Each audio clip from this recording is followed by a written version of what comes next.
Panata 541. Ang lahat at si Terry Lewis ay maaaring makaramdam ng paghamak at pagkabigo. Gayunpaman, siya ay isang pambihirang tao at pinigilan ang kanyang sarili mula sa pagpapakita ng anumang negatibong emosyon. Sa halip, nakasuot siya ng isang ngiti. Oo, ikaw ay nandito upang bumili ng bahay, Harvey. Nakikita ko kung paano tayo mga dating batchmates, bibigyan kita ng pinakamataas na diskwento. Gayunpaman, natatakot ako na kahit na mag-aalok ako sa iyo ng mga diskwento, ang mga bahay dito ay nagkakahalaga ng hindi bababa sa $15 milyong. Bakit hindi kita dadalhin at ipakita ang isa mga bahay sa bahagi sa kanayunan ng Buckwood? Narinig ko lang ang gastos nila sa paligid ay $100,000. Sumagot si Harvey York na may ngiti, salamat, ngunit ako ay interesado lang ako sa mga bahay dito. Hahaha. Ang iba pang mga manggagawa sa real estate lahat ay sumabog na tumatawa. Nanatili siya sa kanyang nakamamanghang kilos hanggang sa wakas, hindi ba siya? Napang-akit si Tara, ang dati kong batchmate, hindi naman sa hindi kita pinapayagan na bumili ng mga bahay dito. Ngunit hindi kami tumatanggap ng taon-taon o buwanang pagbabayad. Kailangan mong bayaran ang buong halaga. Pwede, kayang kong bayaran yan. Sinabi lang ni Harvey, buong halaga. Hindi yun malaking pakikitungo. Buong halaga, sigurado ka ba tungkol doon? Hindi ito ilang dolyar lamang, 15 milyon kahit papaano.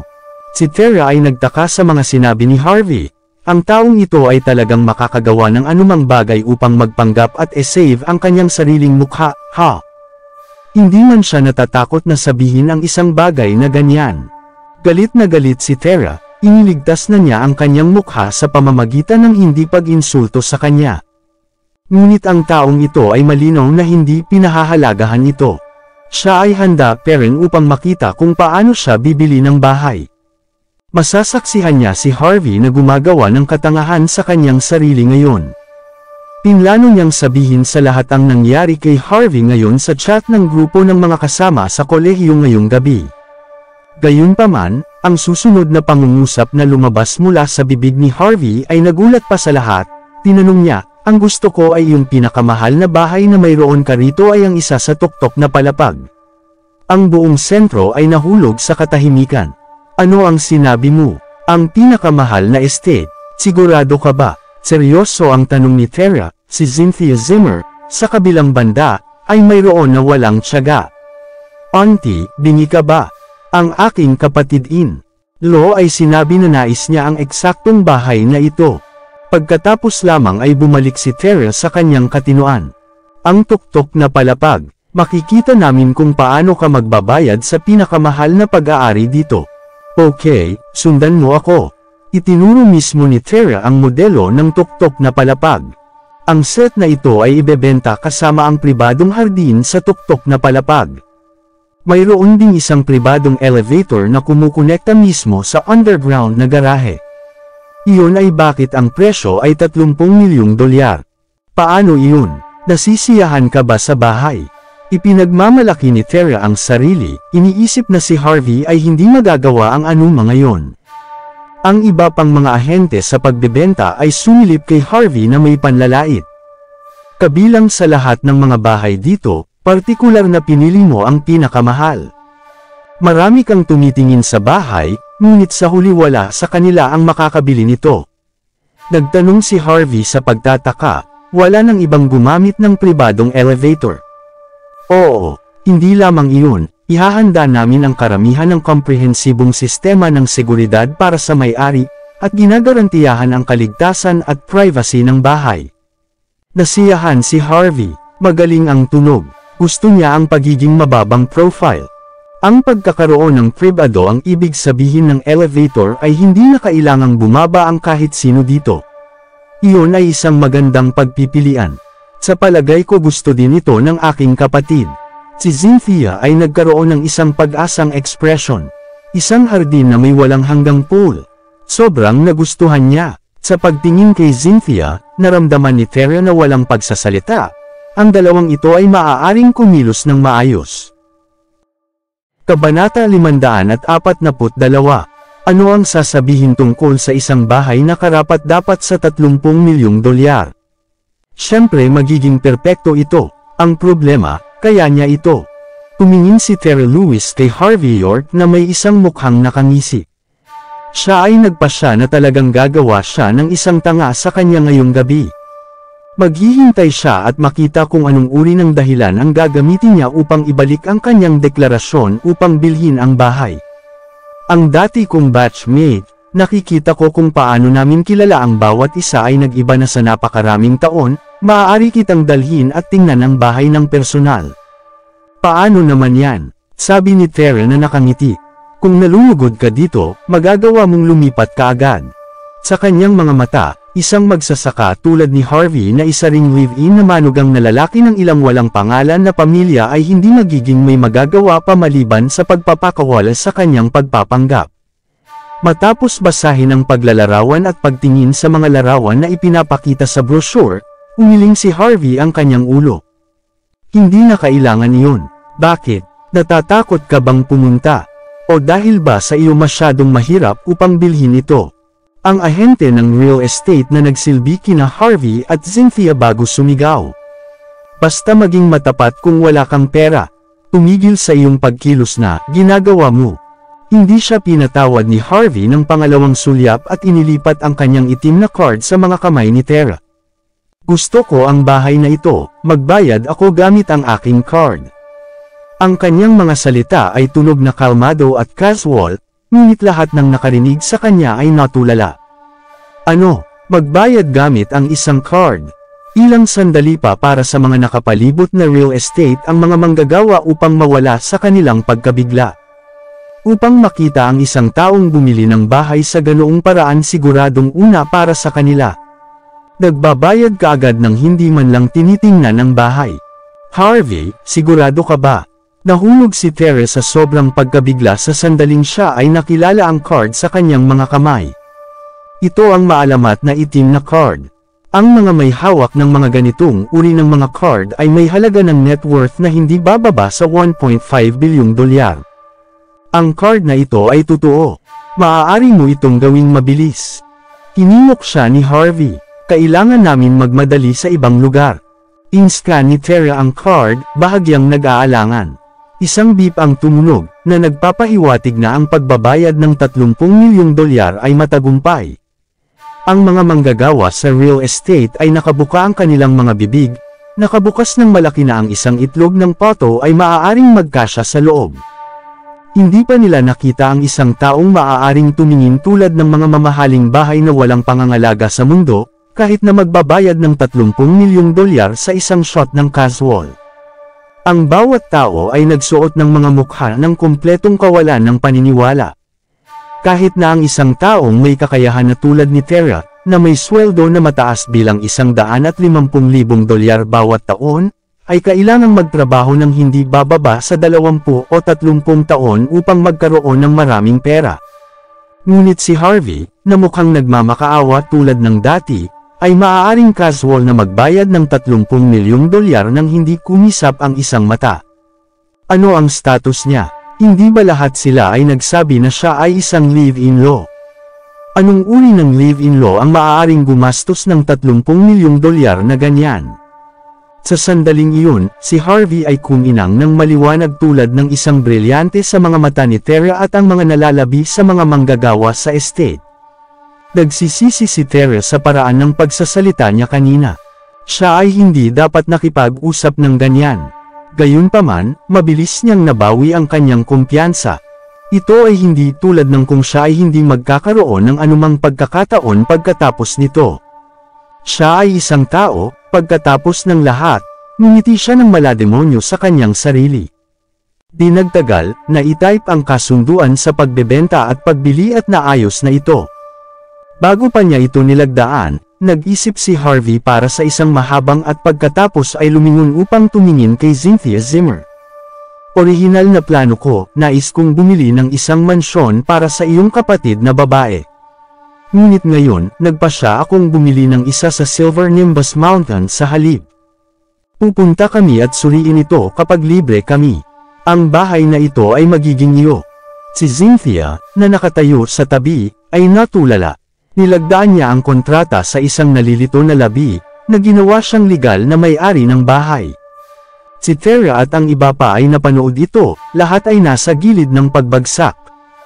Karaniwang bumili ng bahay na nagkakahalaga ng 30 milyong dolyar para sa nakababatang kapatid ng kanyang asawa. Gaano kamayaman ang taong ito? Ang pagbili na ito ay maaaring isaalang-alang ng isang malaking tagumpay para kay Tara, sapagkat tatanggap siya ng isang komisyon bilang mataas na 3 o 400,000 dolyar. Gayunpaman, mayroon pa ring isang paghuhukay sa loob niya. Kung alam lamang niya na maaaring gumastos si Harvey ng 30 milyong dolyar ng casual, siya ay maglagay ng isang mas mahusay at mas mapagkaibigang harapan. Bago lumabas, naalala ni Harvey ang isang bagay at bumalik kay Tara. Tulungan mo akong magparehistro upang dumalo sa pagtitipon ng ating lumang batch at mga asawa. Pupunta ako doon. Oo. Naramdaman ni Tara kung gaano kadrastic ang kanyang sariling pagbabago ng saloobin at pinagalitan ang kanyang sarili sa pagiging sobrang halata, ngunit mahirap para sa kanya na ituwid siya pabalik, at kasalukuyang itinulak ng malalim na pagyuko. Kabanata 543. Si Cynthia Zimmer ay bumalik lamang sa kanyang normal na sarili matapos lumabas sa sentro ng real estate. Nakatitig siya kay Harvey York na may isang nagugulat na ekspresyon at sinabi, "Kapatid na lalaki, kaya mayroon na akong bahay ngayon. Sa ngayon, ang iyong kapatid na babae at ako ay nakatira doon. Mayroong ilang daang square meters na lapad ng espasyo sa paligid ng tuktok na hardin. Maaari kang manatili doon kung gusto mo." Natuwa si Cynthia. Pagkatapos, bayaw, mapipili ko bang hindi manirahan sa campus ngayon? Ang hostel ng paaralan ay napakaliit, hindi ko nais na manatili doon. Ang kanyang tunay na hangarin ay upang makita ang kanyang bayaw araw-araw. Dagdag pa, kailangan niyang makabuo ng isang paraan upang maiwasan siya at ang kanyang kapatid na babae mula sa pag-ubos ng kanilang kasal. Hindi kailanman naisip ni Harvey na ang mas bata na kapatid na babae ng kanyang asawa ay magkakaroon ng gayong mga lihim na motibo. Naisip niya para sa isang habang bago sabihin, "Ang bahay na ito ay sa iyo, kaya maaari kang pumili na darating at pumunta sa tuwing nais mo. Hindi kita makontrol." Si Cynthia ay may hitsura ng pagsasakatuparan. Nagpasya siya na lumipat sa pista opisyal ng pambansang araw. Di nagtagal, dumating ang ikatlong araw, ngayon ay ang kaarawan ni Mandy Zimmer.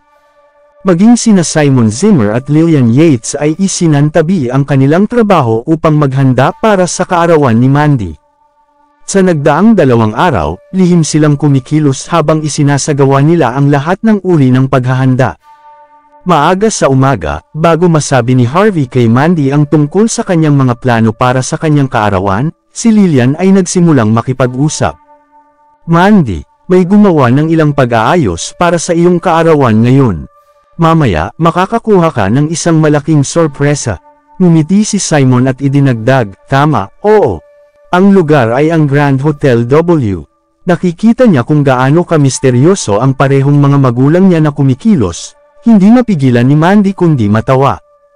Grand Hotel W. Ang pagkakaroon ng pagkain doon ay nagkakahalaga ng libu-libong dolyar. Sobrang mahal. Ewan ko ba ang pagkakaroon ng simpleng pagkain ng magkasama sa bahay kasama tayong lahat dito na magkasama para sa aking kaarawan. Tumawa si Simon, "Oh, Mandy. Hindi ito binalak namin. Ito ay ibang tao." Dagdag pa, ang hapunan ay ang pinakalabis na set ng pagkain ng Grand Hotel W. Isang lamesa lang ang nagkakahalaga sa paligid ng 15,000 dolyar. Naririnig ko iyon, hindi mapigilan ni Mandy ngunit magnakaw ng sulyap kay Harvey. Siya ba? Napansin ni Lillian ang mga aksyon ni Mandy at kinutya. Ito ay hindi siya. Kung nais niyang dalhin ka doon para kumain, kailangan niya muna itong bayaran. Hindi naging patas si Cynthia para kay Harvey. Malapit na niya ipahayag ang plano sa Spinning Restaurant, ngunit si Harvey ay pinigilan siya ng isang makabuluhang hitsura. Ang buong bagay na ito ay masyadong biglaan. Gusto niya na alamin kung ano ang talagang nangyayari. Hindi nagtagal, nakapark ang isang G-Class na Mercedes-Benz malapit sa kanilang bahay. Isang lalaki na nakasuot ng casual na sangkap na hold a bouquet ng bulaklak sa kanyang mga kamay habang naglalakad siya ng may kumpiyansa papunta sa bahay ni Mandy. Kasunod, malapit sa likuran niya ay si Zack Zimmer. Ang nangunguna ay walang iba kundi si Brent Silva. Tinanong ni Brent, "Zack Zimmer, sigurado ka bang makukuha ko ang kagandahan sa aking sarili kung gagawin ko ito?" Ngumisi si Zack, "Ginoo Silva, maaaring kang magkaroon ng higit pang tiwala sa akin. Ang mangyayari ngayon ay makikinabang tayo pareho. Makakakuha ka ng isang mainit na check sa iyong sarili, habang makakakuha ako ng kapangyarihan sa Silver Nimbus Enterprise. Siyempre, mula ngayon ako ang magiging pinakamalaking stockholder ng Silver Nimbus Enterprise. Iyon ang nais ko na magiging pinakamataas na prioridad ng kumpanya." Sinabi ni Zack, sa maingat na tunog na mapagpakumbaba. Siya ang nasa likod ng lahat ng mga pag-aayos ngayon. Kung ikakasal si Mandy kay Brent, gagawin niya na mamuno sa kabuuan ng Silver Nimbus Enterprise. Matapos ang nangyari dati, natutunan na ni Zack kung gaano kahalaga ito ay ang magkaroon ng malakas na koneksyon at magandang suporta. Dahil hindi niya makuha ang pag-backup ng Sky Corporation, kailangan niyang baguhin ang mga target. Kahit na si Brent ay hindi bahagi ng Yorks, ang Silvas ay isa pa ring first class na pamilya. Maaari nilang ipakita ang buong Southlight na nanginginig sa isang padyak lamang ng kanilang mga paa, sa pamamagitan ng kanilang suporta at mahusay na pagpaplano sa bahagi ni Zack. Hindi imposible para sa kanya na kumita ng isang kalamangan o dalawa at umani ng lahat ng mga pakinabang sa susunod. Ngayon, si Mandy ang magiging puppet niya upang makamit ang kanyang mga layunin. 544. Pagbukas ng pinto, nagulat si Mandy Zimmer.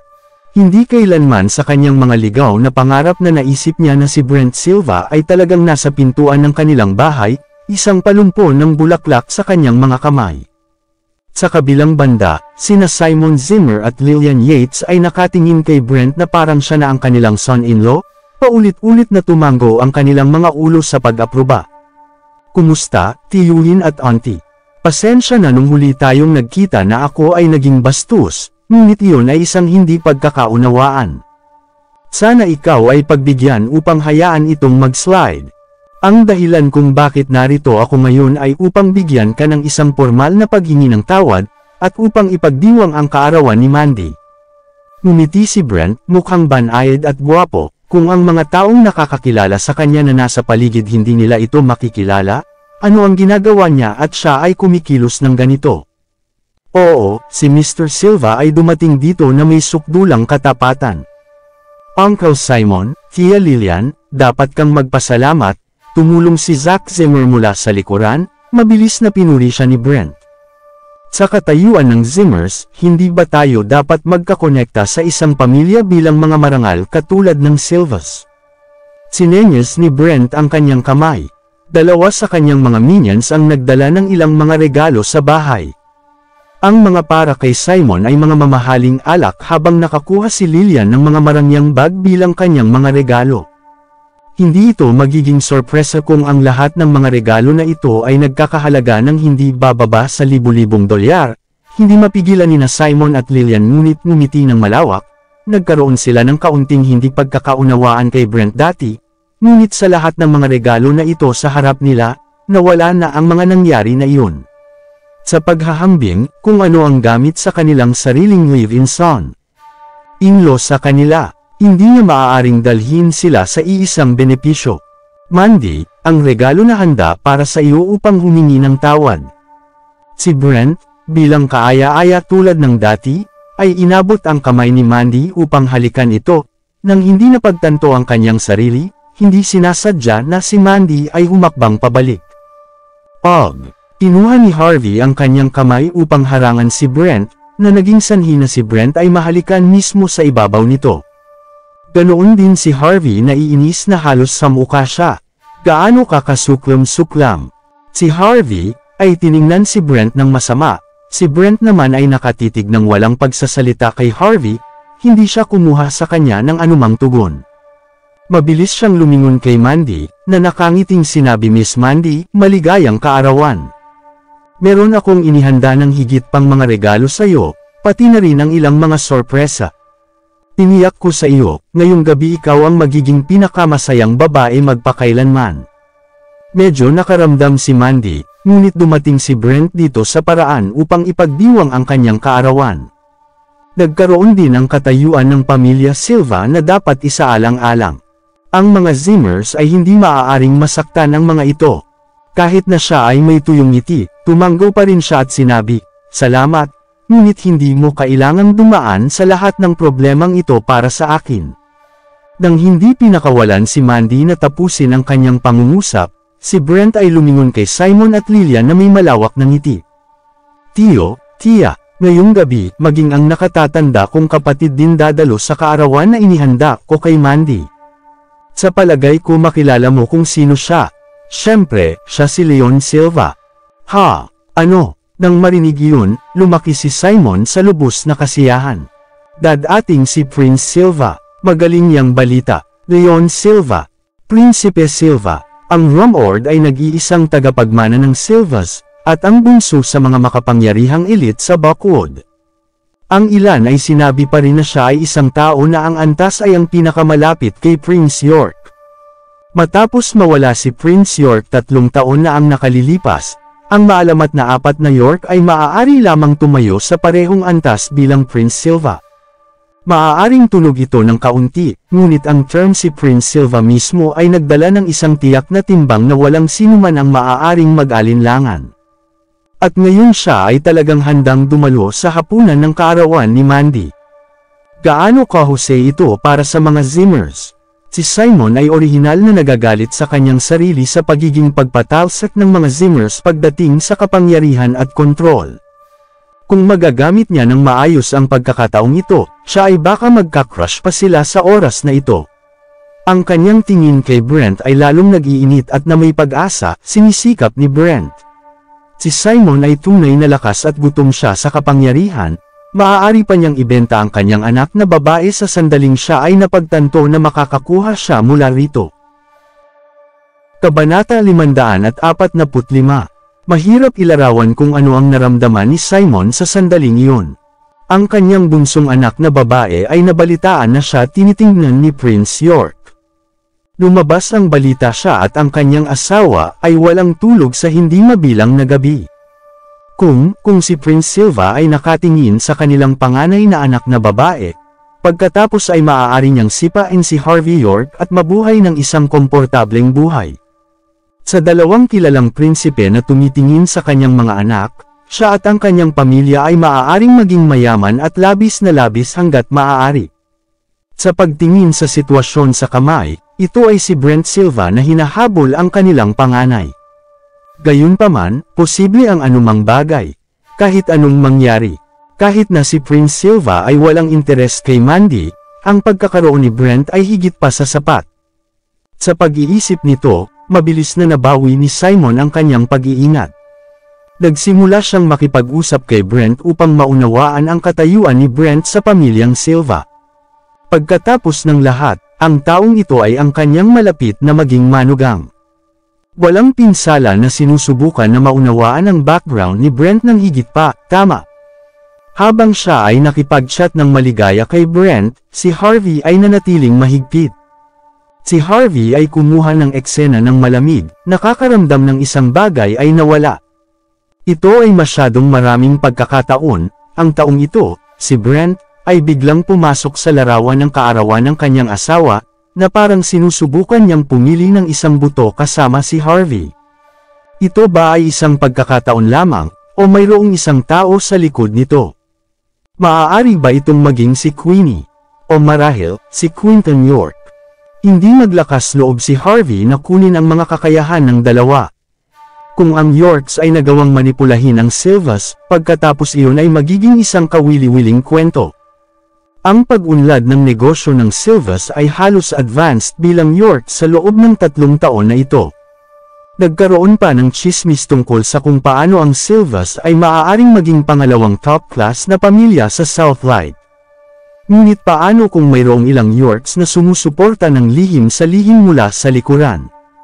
Habang iyon ay isa lamang sa maraming mga posibilidad, alam ni Harvey na kailangan niyang maging mas maingat sa mga bagay.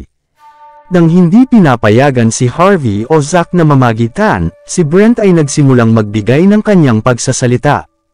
Uncle, Auntie, kahit na hindi ako ang prinsipe ng Silvas, nagmamay-ari pa rin ako ng ilang mga kumpanya na may kaugnayan sa iba't ibang mga industriya sa aking sarili. Malaki ang pinagkakatiwalaan sa akin ng aking kapatid, at ang executive director ng negosyo ng pamilya Silva ay aking ama. Sa hinaharap, malamang na ako ang kukuha sa kanyang posisyon. Nagsalita si Brent ng may kumpiyansa, maayos ang tono niya at walang pagmamadali. Sa katotohanan, may karapatan siya para sa mga negosyo. Bilang pangalawang master ng Silvas, kahit na hindi niya ginawang kumuha upang magmana ng negosyo sa pamilya, ang kanyang katayuan ay siya pa rin bilang nakikilala. Hindi nagtagal, oras na para sa kaarawan ni Mandy para sa hapunan. Tumayo si Brent na nakangiti. Uncle, Auntie, kami ay dapat magtungo sa Grand Hotel W ngayon. Ang trapiko ay magiging mabigat kung pupunta tayo mamaya. Gayunpaman, mayroon lamang akong 5 upuan ng pasahero sa aking kotse. Ang kanyang nakatagong kahulugan ay halata. Kasama ni Simon, Lillian, Mandy at Cynthia, kasama sina Zack, lahat ang mga upuan ay puno. Hindi inilaan ni Brent na anyayahan si Harvey. Okay, umalis na tayo. Tumayo na rin si Simon. Siya ay naghagis ng isang sulyap kay Harvey. May mga frozen food sa refrigerator. Maaari kang gumawa ng pagkain sa pamamagitan ng iyong sarili. Dagdag pa ni Lillian na may paghamak, hayaan mo lang siya para sa instant noodles. Huwag sayangin ang aming gas.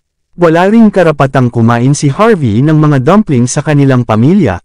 Sa katunayan, mabait na sila upang mag-alok sa kanya ng ilang mga instant noodles, na simangot si Harvey at sinabi, hawakan mo ito. Maraming salamat sa lahat ng sumusubaybay.